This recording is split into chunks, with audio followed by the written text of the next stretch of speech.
Bismillahirrahmanirrahim. Assalamualaikum warahmatullahi wabarakatuh. Selamat pagi, salam Goro Teknik. Selamat datang di channel saya, Hairul Munir. Bapak Ibu semua, mari kita belajar untuk membuat perangkat ajar kurikulum Merdeka di teknik otomotif. Pada dasarnya semuanya sama ya, karena kurikulum Merdeka yang terbaru. Tapi umumnya saya akan ambil aja gambaran-gambaran yang mudah untuk kita gunakan dalam membuat modul ajar. Jangan lupa like dan subscribe channel ini ya, Bapak Ibu dan anakku semua. Oke. Yang pertama, ya, dalam kegiatan pembelajaran tentunya kita berharap tujuan kita dalam belajar tersampaikan. Khususnya pada kurikulum Merdeka, ada yang namanya capaian pembelajaran. Capaian pembelajaran ini merupakan kompetensi minimum yang harus dilewati oleh siswa dalam setiap mata pelajaran. Kalau dulu mungkin bisa sebutnya KI dan KD, yaitu kompetensi inti dan kompetensi dasar pada kurikulum 2013. Buat apa ya CP ini? CP ini dirancang untuk menguatkan dan mengarahkan kompetensi lebih maju. Nah, CP itu punya kelebihan seperti satu, capaian pembelajaran ya merupakan keterampilan belajar yang dimiliki oleh siswa dan harus diselesaikan setiap tahap. Tidak terburu-buru tapi tahap per tahap. Jadi jangan dipaksa ya untuk murid mempercepat pembelajarannya. Yang penting murid paham dan tahap per tahapnya dilakukan dengan baik. Yang kedua adalah mengatur kegiatan pembelajaran di sekolah yang bersifat student-centered learning. Ya, jadi atau bahasanya berpusat pada siswa. Siswa harus lebih mandiri dan lebih aktif. Nah, yang ketiga fungsinya adalah mengatur pembelajaran sesuai minat dan bakat yang lebih fleksibel dan lebih konsentrasi pada pengembangan kemampuan dan kompetensi. Di ruang guru kali. Di ruang guru. Nah, pada kurikulum Merdeka memiliki beberapa fase. Yang pertama ada fase A. Fase A ini untuk kelas 1 dan 2. Fase B untuk kelas 3 dan 4.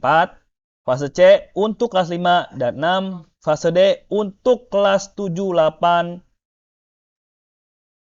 dan 9. Fase E untuk kelas 10. Dan fase F untuk kelas 11 dan 12. Jadi semua fasenya berbeda-beda ya. Tidak bisa disamakan. Nah, pada fase tersebut dapat diklasifikasikan seperti berikut ini ya. Nah, contohnya kita membahas di fase E dan fase F karena kita di SMK ya. Jadi yang fase E kita bahas kelas 10 dan fase F di kelas 11 dan 12. Jadi mana peserta didik mampu mengevaluasi berbagai gagasan dan pandangan. Nah, apa sih CP itu sebenarnya? CP adalah kompetensi yang diharapkan dapat dicapai oleh siswa pada setiap akhir fase. CP tadi ya dibagi menjadi 6 sesuai dengan tujuannya masing-masing CP. Nah, AP atau ATP lah mungkin dalam bahasanya kita adalah rangkaian tujuan pembelajaran yang tersusun secara sistematis dan logis di dalam fase secara utuh dan menurut urutan pembelajaran sesuai sejak awal hingga suatu fase. Nah, secara umum ada dua langkah besar dalam penyusunan perangkat ajar untuk suatu mata pelajaran. Yang pertama, satu, menyusun alur dan tujuan pembelajaran. Ya. Kedua, pengembangan modul ajar. Untuk CP, kita nggak usah pusing karena pemerintah sudah membuatnya di website. Kita tinggal download saja ya teman-teman. Nah, kalau saya simpulkan secara mudah, dapat diambil kesimpulan seperti ini ya. Pemahaman sederhana setiap nulis, yaitu pada item kurikulum KTSP 2013, KI dan KD bisa disamakan dengan capaian pembelajaran pada item kurikulum Merdeka. Silabus bisa juga disamakan dengan alur tujuan pembelajaran, RPP, rancangan proses pembelajaran bisa disamakan dengan modul ajar. Nah, alamat download CP di sini ya. Nanti kita akan download bareng-bareng ya. Nah, jangan lupa sebagai pendidik kita harus mendownload kata kerja operasional KKO edisi revisi teori Bloom ya. Ada mengingat, memahami, menerapkan, menganalisis, mengevaluasi, dan menciptakan. C6 biasanya siswa SMK itu sampai di C5. Ya, ini ranah kognitif. Ada juga misalnya ranah afektif, menerima, merespon, menghargai, mengorganisasi. Karakteristik melalui nilai ini afektif ya. Psikomotorik juga ya, ada meniru, memanipulasi, presisi, artikulasi, naturalisasi. Nanti kita akan belajar bareng-bareng cara membuat ATP. Oke. Terima kasih. Langsung kita buat ya sesuai dengan bagaimana cara buatnya.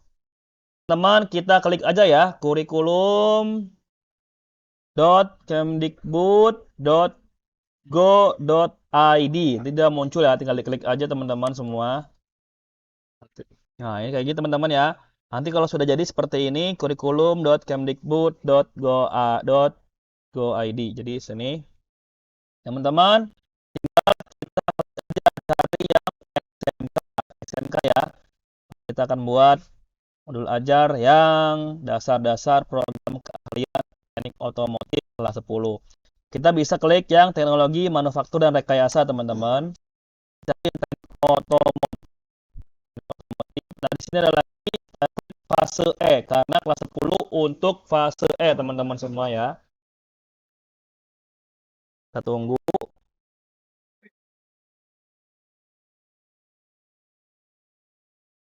Semua ya. Nah, ini ya. Nah, ini di sini ada file yang bisa kita download di sini ya, teman-teman. Downloadnya teman-teman ya. Bisa diklik download. Nah, dia akan mendownload dengan sendirinya. Pastikan sinyal internet teman-teman semuanya bagus dan ada ya teman-teman ya. Ada dasar-dasar teknik otomotif, teknik alat berat, sepeda motor, kendaraan ringan, ototronik. Jadi saya langsung aja kita buka yang CP mata pelajaran dasar-dasar teknik otomotif.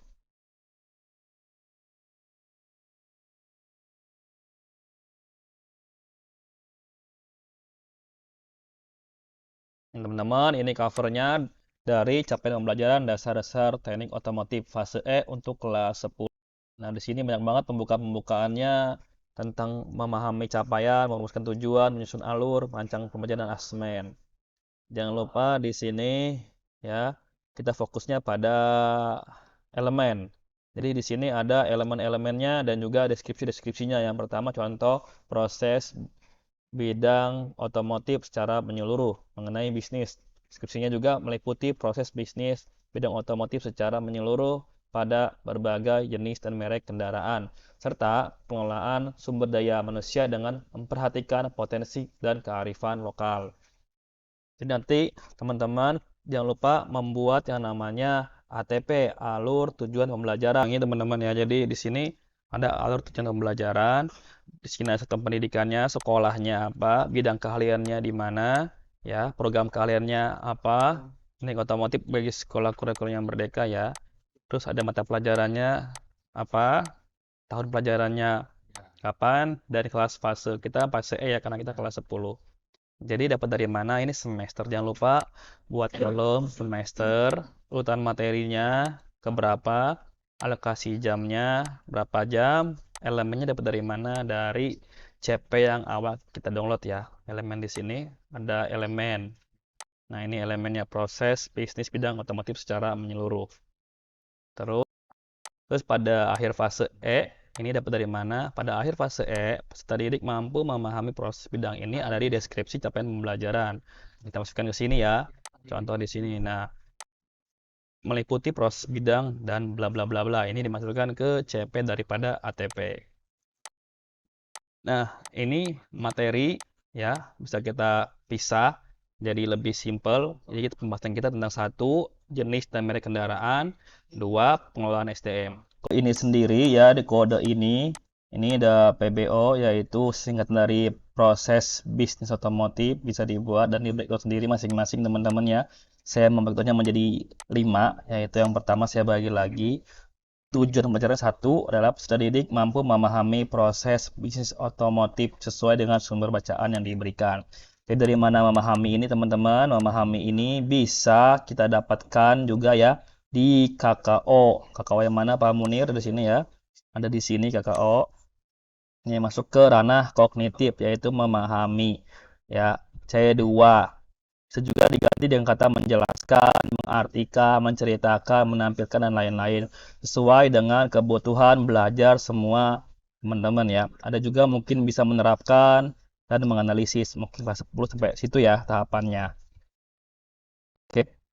Lalu kalau kita sudah membuat ATP, kita sudah buat CP, kita bisa masuk dalam membuat modul ajar. Intinya modul ajar ya. Saya sudah buat di sini teman-teman ya, modul ajar. Nah, di sini teman-teman modul ajar saya. Nah, ini cover bisa dibuat sendiri semenyenangkan mungkin, sebagus mungkin sesuai dengan kemauan teman-teman sendiri. Tidak ada dasar dan template ya, bisa dibuat covernya. Untuk hasil di sini ya, untuk isinya bisa yang pertama tujuan pembelajarannya seperti apa, more self learning, PJBL dan lain-lain sesuai dengan kebutuhan teman-teman.